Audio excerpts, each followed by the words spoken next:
We're going to share the screen on this one. This is from Coach Yak's Twitter. This is Fred Warner on with Diana Rossini talking Brock Purdy. This is pretty good little soundbite here. I don't know if you're familiar with this one, but Diana Rossini, of course. What does she work with? The Athletic, I believe. Yeah. She's great. I almost ended up working with her. But okay. What is it about Brock Purdy that maybe people outside of the 49ers don't really understand what makes him so good? Well, I mean, the thing is like if you truly watch the tape and you watch all the other elite quarterbacks in this league, they all have a common thread amongst all of them, and the fact that they're able to process the game at such a high level, being able to create plays with their feet, make the high-level throws up and down the field. Brock Purdy does all these things, and he was in the MVP conversation a year ago. Like, let's not forget that. He took us to a Super Bowl, and he gave us the lead before, obviously, Patrick Mahomes and then took it away from us in that Super Bowl, right? So this is the guy. Like, there's no question. Everybody out there, if you have any questions about Brock Purdy, I'm here to tell you I'm not biased. I know ball. He's the guy. Wow. I'm not biased. I know ball. I mean, right. You're an NFL all-pro linebacker. You don't have to say that. That's like something I would say. Yeah, I'm not biased. I mean, I'm not biased. Hey, look, guys, I know ball. I'm not biased. Brock, Fred's got to say that? You can know ball and also be biased. Wow. By definition, you are biased. He's your quarterback. Listen, it's. I guess it's cute how everyone defends Purdy, but I think it is sincere. Like, I think the worrying thing last year was that it felt like his superpower was processing the game, and because of all the dysfunction with the offensive line, because they handled blitzes terribly, their protections were either set poorly or they didn't pick things up right, and when those things were actually set up well, especially early on, the receivers weren't separating and the timing wasn't right. And then it felt like Brock wasn't trusting things because he didn't get to work with Ayuk in the offseason. He didn't get to work with Pearsall in the offseason. So they funneled everything through Jennings, who is not an ex-receiver. I love Juwan Jennings. Great player, great receiver, should not be playing on the outside. Like, he is a slot receiver, and he's excellent at it. And listen, he played well and he produced on the outside, but you're limited in how you can run an offense because he can't take the top off of defense. He's like a bottom 25 percentile athlete. That's just the reality of it, and that's not a criticism. It's a fact. I'm not biased.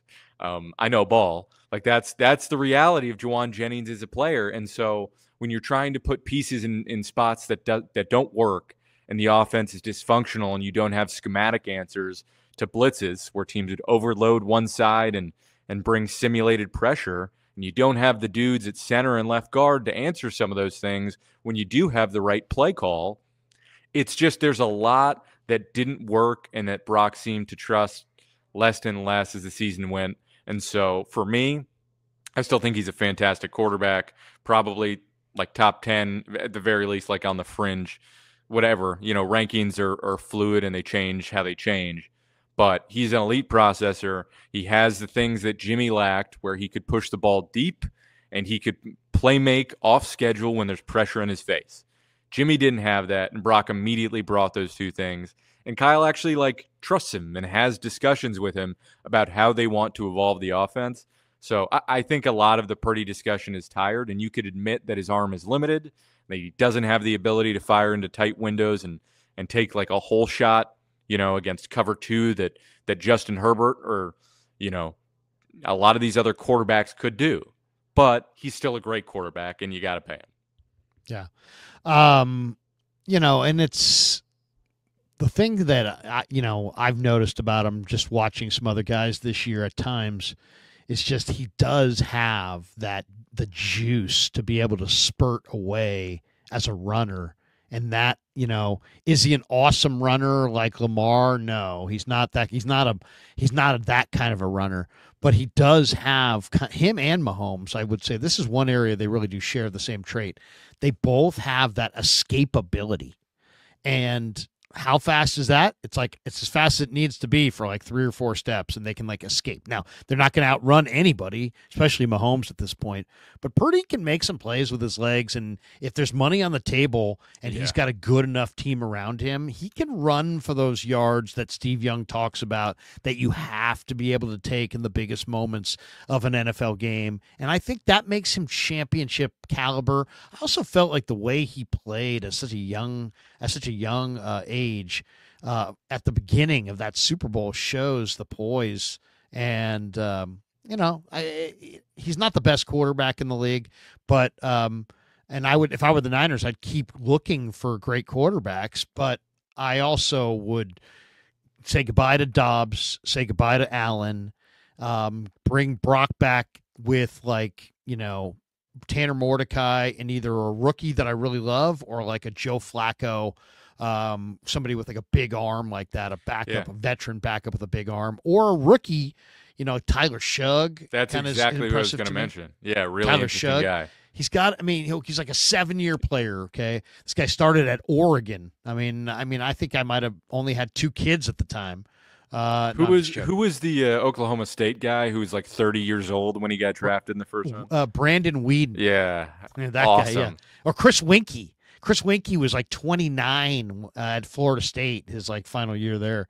Some of these guys just play and play and play, but this guy Tyler Shugg, 6'5", 225, played at Texas Tech, played at Oregon, finished this year at Louisville.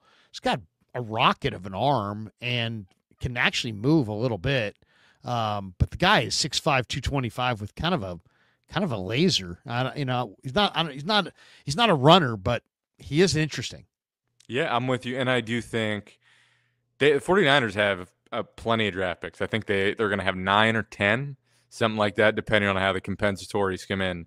They got chances where I think late in the draft, maybe, and Shugg feels like a guy who's going to be in like the 3rd round, maybe the 4th, but I do think there is something to every year when you find a guy you like who's undervalued at quarterback. It's weird where like the top guys go and then there's just quarterbacks hanging around in the last day 3. There's always guys you can find, and taking a bite of that apple, it doesn't hurt. Like, yeah, you can totally whiff, but the upside is like finding a guy who could be a backup quarterback or your future starter, or at least push your starter and give you some leverage against it. So it's basically 32 players per round. So roughly 100 players of the first 3 rounds. So day 3 is everybody that's after 120 after all the extra picks or whatever, at the end of the 3rd round. So maybe you got 120, 130 picks go in the first 2 days. And then the rest of it, everything from 120 to the back of the draft, are day 3 quarterbacks. Well, the quarterback market this year, it shows Cam Ward, Shedeur Sanders. Some people think Quinn Ewers might go in the 1st round, but probably not. Jalen Milroe looked terrible at the Senior Bowl and has small hands, but he's a great athlete and had a lot of success at Alabama. Then there's Jackson Dart. A lot of people think Jackson Dart could go in the 1st round. Will Howard won the national championship at Ohio State. Some people like Curtis Will Rourke. Howard, man. Kind of like Will Howard. I know I know a lot of people do because he's big and fast. He started at K-State. He can run. He's got a good arm. He had awesome weapons, but don't hold that against him. He's kind of fiery and he's interesting. Yeah, he's interesting. There's Riley Leonard. He's basically a running back. Yeah, he's kind of a running back. You're right. There's Kyle McCord. There's Tyler Shugg. There was Brady Cook from Missouri. I thought the guy in the All-Star game that looked pretty good to me was Seth Hennigan from Memphis, who got the game-winning touchdown pass at the end. There's Peyton Thorne from Auburn, who can run really well. So, Cam Miller, North Dakota State. Yeah, there's interesting quarterbacks. It's not a vintage year. Yeah, it's not. And it's funny because Jackson Dart's a guy that people are like, oh my God, this might be the guy. I just can't get over the first Jackson Dart game I watched at Ole Miss. Sick Ole Miss roster, by the way. They spent a lot of money on that team. Awesome. They got some awesome dudes. Walter Nolan and J.J. Pegues right in the middle of that defense. Unbelievable. And yet Jackson Dart, I watched I forget what game it was, but he basically threw 3 interceptions in a row, and 2 of them got called back. and he kept getting chance after chance, and he just was insistent on throwing an interception to lose the game, and it's pretty hard for me to like get over that. But he is intriguing. He's got a lot of tools.